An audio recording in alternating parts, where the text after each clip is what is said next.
You're watching lesson 3 on probability.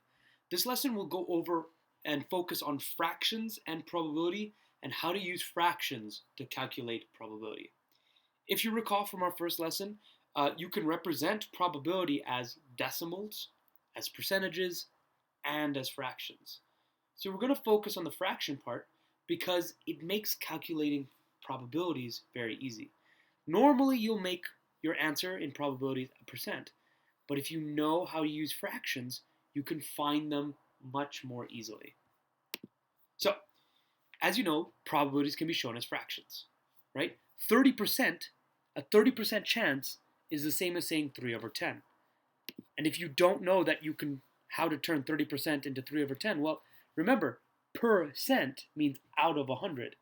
So 30% means 30, right? 30 out of 100. Oh, okay, now we have 30 over 100.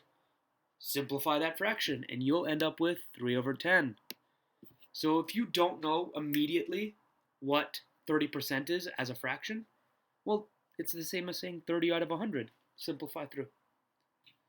Same with 50%.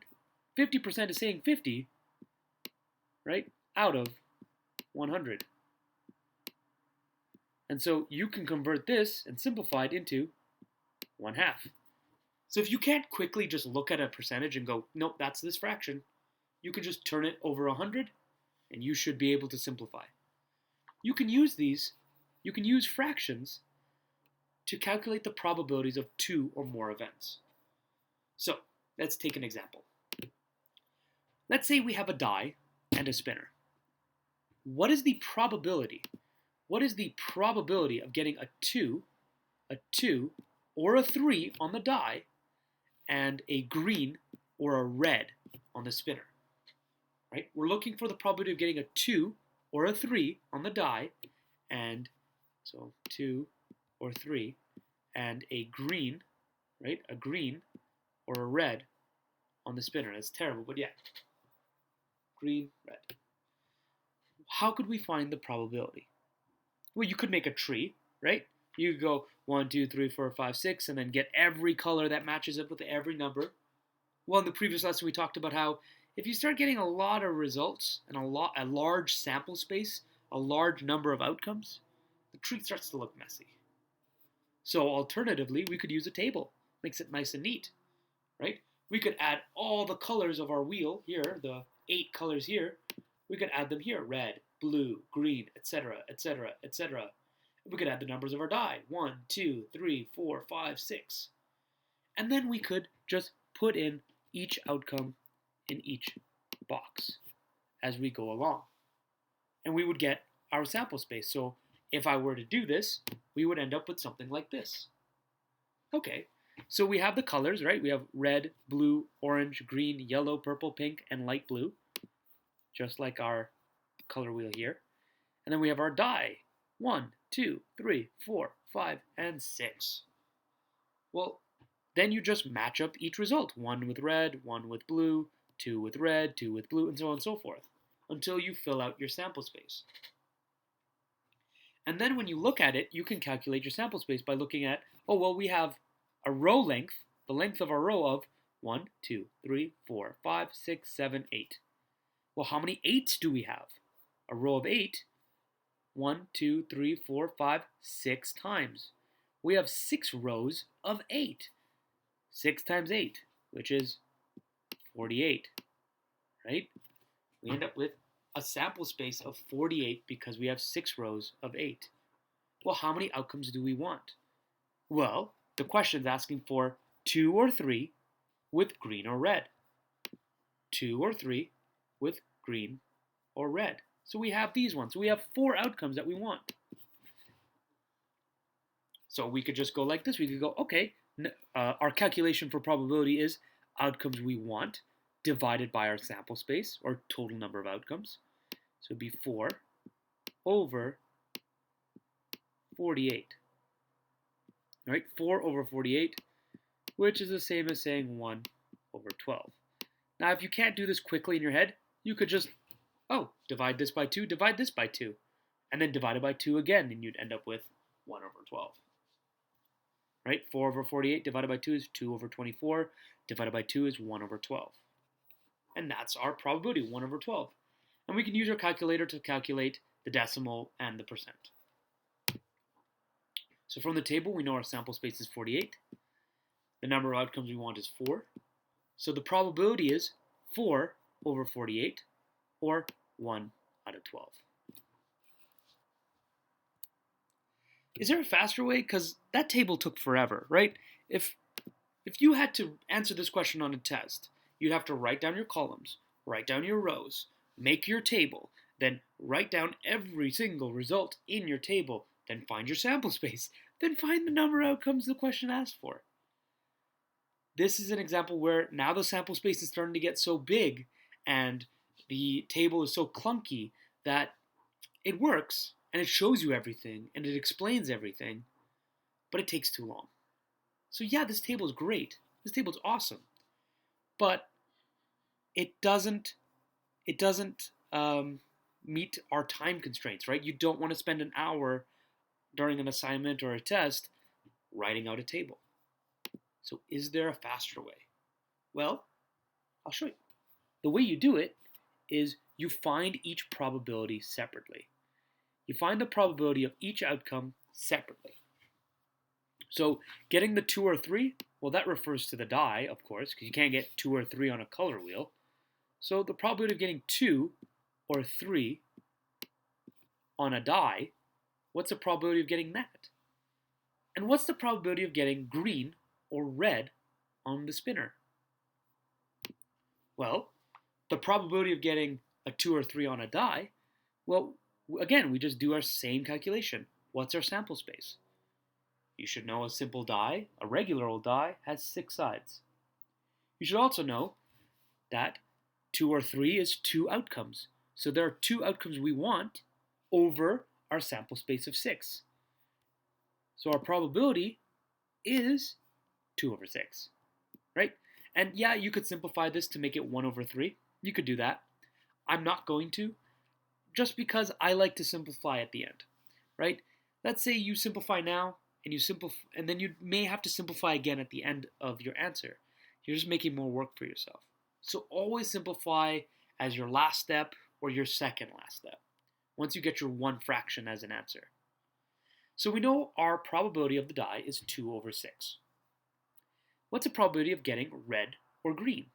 Well, we know the spinner has 8 sides, or 8 colors. So we have a sample space of 8, and we're looking for red or green. That's 2. So we're looking for 2 outcomes out of 8. Well, that's just 2 over 8, just like this one, right? 2 outcomes out of 6, 2 over 6. 2 outcomes out of 8, 2 over 8. Again, I could simplify. I'm not gonna until the very end. All right, now I have the probability of each event separately. I have the probability of the die of getting 2 or 3, and I have the probability of getting red or green on a spinner. Now what? We have 2 different probabilities. I'm trying to find the combined probability of 2 or 3 and green and red. Okay, well, once you have the individual probabilities, the probability of one event and the probability of the other event, you can multiply those fractions together. How do you multiply fractions? It's very easy. You just slap them together.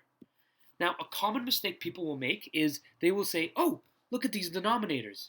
I have to make them the same. No. Only make the denominators the same if you're adding or subtracting. Because we're multiplying, and then later down the line we'll do division, because you're multiplying, I don't care about the denominator, right? I don't care that they're different. I'm just multiplying. You multiply the tops, you multiply the bottoms. Done. 3 times 2, 6. 5 times 9, 45.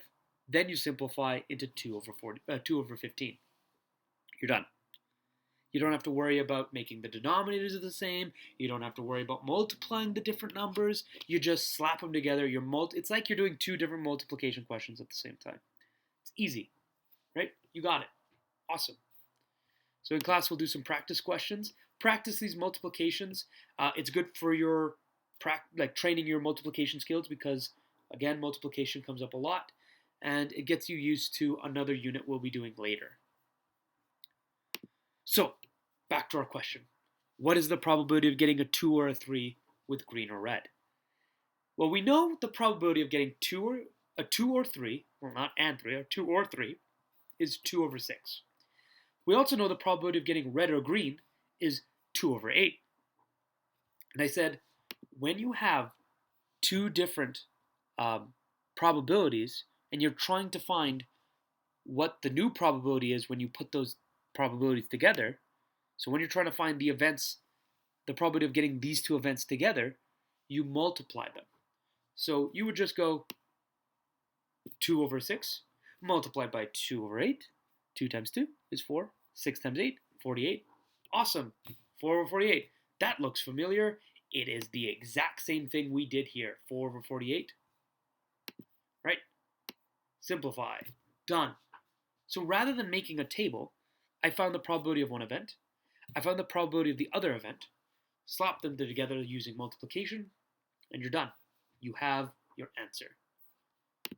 So now that we know the probability of 2 or 3 and red or green is 1 over 12, can we convert it into a decimal if we wanted or a percent?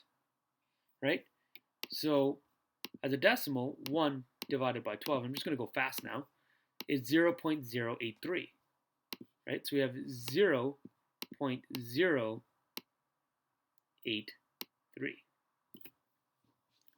And as a percent, well, converting decimals into percent is super easy.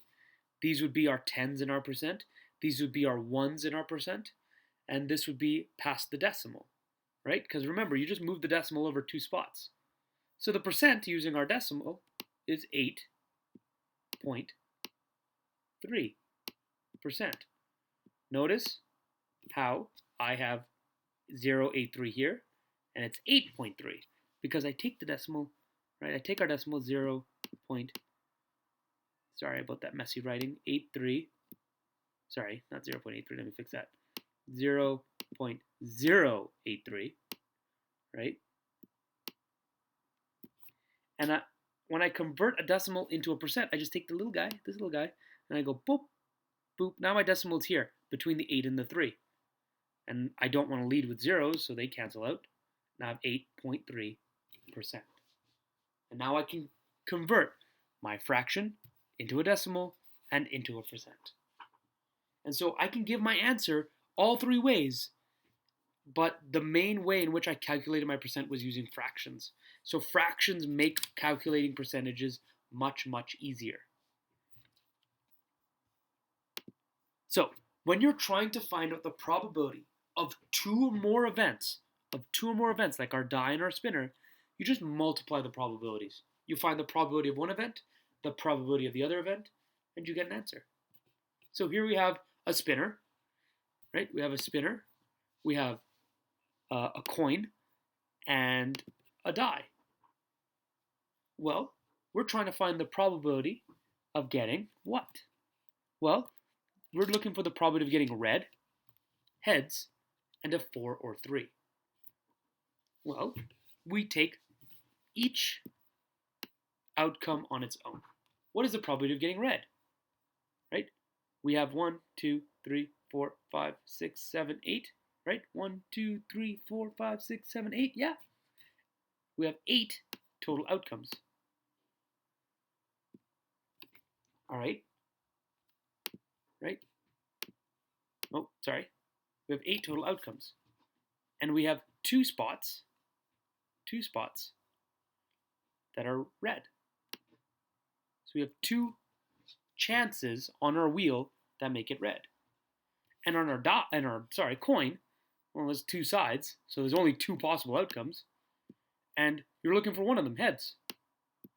And for a die, well, again, it's the same as 2 or 3 in our previous question, but in this case we have 4 or 3. 6 sides in total, so our sample space is 6. And our outcomes we're looking for is 2. Again, these are the independent events, and we just multiply through. We have 2 over 8, 1 over 2, 2 over 6, and we just multiply through. 2 times 1 times 2 is 4. 8 times 2 times 6 is 96. Well, then you simplify, and you get 1 over 24. And again, if you couldn't do that easily in your head, you just go divide by 2, and you'd see that you could divide it by 2 again, and you just solve that, right?